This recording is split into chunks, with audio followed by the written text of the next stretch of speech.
Hello, everyone, and welcome to Filmmakers Review. My name is Eddie Eniel, and I am here with my good friend, producer Anthony Gaeta, and he's going to tell you about the film that we're going to be reviewing today.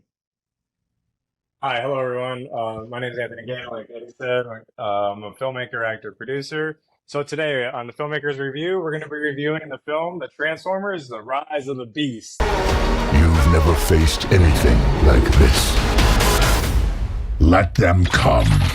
The Maximals, you know. Yeah. So this is the seventh movie, the Transformers movie. So my take initially on this movie is that well, first of all, I'm happy that Bumblebee wasn't like the star, you know, like saving the human.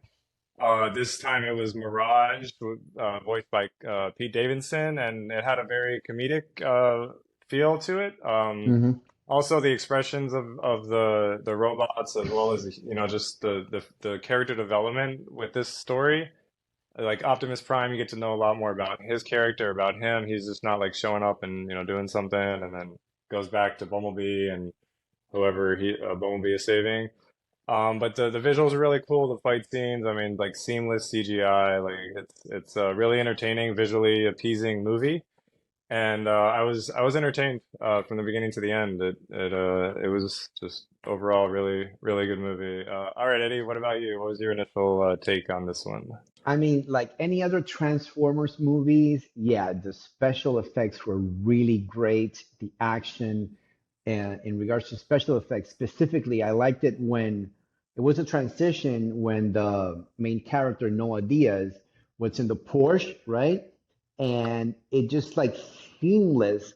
The Porsche like takes him out of the car. He turns into this robot, and I'm like, how did they do that? You know, it It looks it real, it like it's it looks yeah. real. It looks real, and it's a really well made special effect. So that was amazing. Again, the action was really good. This film has good characters with good character arc. Noah Diaz and Elena Wallace are the two main characters. Again, Noah Diaz being the main character, right, of the film. They had great character arcs.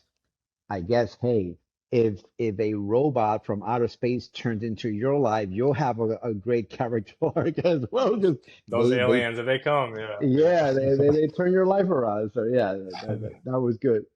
So Uh, yeah, I liked it. I liked it that. What about you, okay. Anthony? What else? Yeah, well, another topic was in addition to all that that Eddie had said, the one of the first scenes, it opens up. It's first of all, it takes place in the 90s, so it kind of picks up where the most recent movie or the previous movie, Bumblebee, took place. Like it takes place a few years after that in the mid 90s, and also before the first Transformer movies came out Hmm back in the 2000s. So it's like kind of fills that gap. It's like a prequel to the first Transformers movie. And it starts off with the Wu-Tang Clan, the song Cream. Cash rules everything around me because it's kind of a fact that Cash does rule everything around.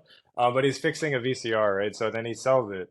VCR, hmm yeah, like way back when in the 90s, you can watch any movie. However, you have to rent or find a VCR and also a hmm tape, a cassette tape to watch it on.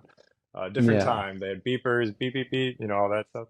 But yeah, the alien, the Transformers, all like this one is also it's not about the Autobots versus Decepticons. It's more so now before you had the Autobots and Optimus Prime. Now you have the Maximals. So you have Rhinox! Cheetor! Maximize! the leader of that being Optimus Primal, the gorilla who like he's running on fours, and then all of a sudden toward hmm the end he starts like full sprint like a bipod like a human, two-legged person running.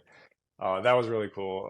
One thing that really stood out to me with this movie was the character Airazor, I believe voiced by Michelle Ye, the actress, who is also a Maximal. It's the Falcon, so she's fighting Scourge, one of the villains, the Falcon, and Scourge like hits the wing or hits, touches her, and she wasn't the same for the rest of the movie. So she actually says like when Scourge touches you, he leaves a mark. It's kind of like a real life representation of how there's personal space nowadays. Like it's like keep your space, stay back, because I mean, not saying that someone's touch is gonna make you turn on your friends or anything, but it's kind of like an invasion of privacy is the main take home. But yeah, this movie, like I said, it's like Don't get too close to a bad guy. well, You yeah, know what I mean? they shouldn't. Yeah, Well, I mean, there should be rules in the battlefield where they don't get too close to you as well, yeah, kind of yeah, like because due to the personal space and there's like your space, mm-hmm. kind of thing. But yeah, so in addition to this movie kind of picking up where Bumblebee left off and not being like Bumblebee movie, it's also kind of similar in the fact that I think Eddie's going to mention this too, that they're trying to get back to Ultron, like that's like the general theme of all the Transformer movies. Like they've Hmm. done it, it's being done again. Feels a little different, but it still has that kind of feel. They did kind of wait to build up the intro, the two characters meeting.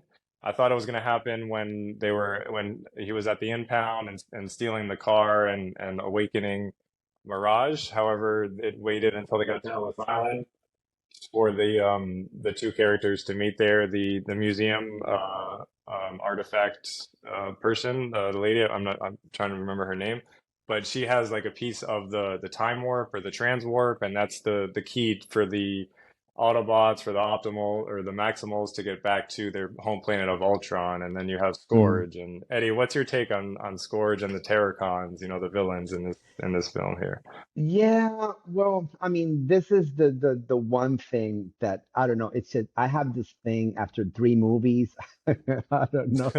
It has to be Uh-huh. like really, really, really good. And again, I've made this comment before. That's why I like Christopher Nolan ended his Batman movies in three. It was perfect. I don't know. It's kind of like the same story, but now we have the Maximals, and then we have this super duper villain that it's pretty much untouchable because he eats planets. Unicron is his name. Uh-huh. It's just a little bit too much. I mean, think of it. This villain eats planets. I mean, talk about a guy who's gonna have major constipation after eating a planet, bro. It's like, man, like, and how can someone fight against a planet-eating, villain? Is like, I think that went a little bit too much. And again, the story, yes, I know, tell me the same story, but differently. But I think they could come with something fresher, newer that just pushes these stories like forward a little bit better than just again, it's like somebody's attacking our planet. We have to leave. We have to go to Earth, and then the bad guys go to Earth, and we have to fight them in Earth so that we can get back to our planet. Except that in this case, the Maximal, this Unicron thing ate their planet. I mean, think of it. It's like Superman. They attack Superman's planet, and then they have to ship him out so that he can be saved. But then the bad guys go to planet Earth to fight Superman, and you understand. So in that sense, it's kind of the same story. So I think they could get a little bit more creative with that. With that said, I can't forget the main character, Noah Diaz, is Puerto Rican as well. Yeah, I have to because this doesn't happen too often. Is what you know what I mean? And And that's a so, territory of America, right? Puerto Rico yeah, is like a territory absolutely. But it's of really, America. really small. It's really small. Uh-huh. Little island. Yeah. It's a very small island in the Caribbean, and it's part of the United States, but it's not an official state, so it's called the Commonwealth. But I'm from there, and I'm very proud of my small island. And now it's being noticed in all these big Hollywood movies, and not only the character, but also the actor Anthony Ramos, which by the name is one of my second names, Ramos. Um, it's also Puerto Rican. So it's great to see, great to see some of our small island Diversity. people, and Yeah. diversity. Yeah, they're getting into more diversity. So that's all like really, really, really good. So yeah. So anyway, Anthony, I'll Exactly. I'll I'll throw the ball back to you. All right, I'll catch it. So yeah, I just want to mention the director, Stephen Capel Jr. I mean, he did a really good job. I think it might before Michael Bay had directed, so this is his first time with the Transformers franchise here, and it did really well in the box office. Like it's a successful film. It's entertaining. It's I think it came out at a good time in the year when it kind of gave the audience what they were needing to out of a movie. Between the CGI, the character development, the stories being told and stuff. But yeah, the getting back to Ultron is getting kind of redundant. But one thing that Noah here, the lead character, did say that I thought was really funny. He's like, talking to I think Mirage. He's because the character's human and the Transformers are aliens. He's like, so there's a beam going up to the sky and I can't see it because I'm human. It's like kind of it's just the fact that there's differences as well as like they have the same enemies, so they're kind of friends. They have the same goals, but they're also very different, but they still have, emotions and it felt almost like this movie, the Transformers were not pretending, but they were acting very human-like as well. So it's kind of a common theme I've been noticing with the superhero movies lately. They're Yeah, less yeah, like, yeah, yeah. get The out of my robots, way. yeah, Yeah, the my robots head's this talk kind big. of. Yeah. Yeah, I'm sorry, Anthony.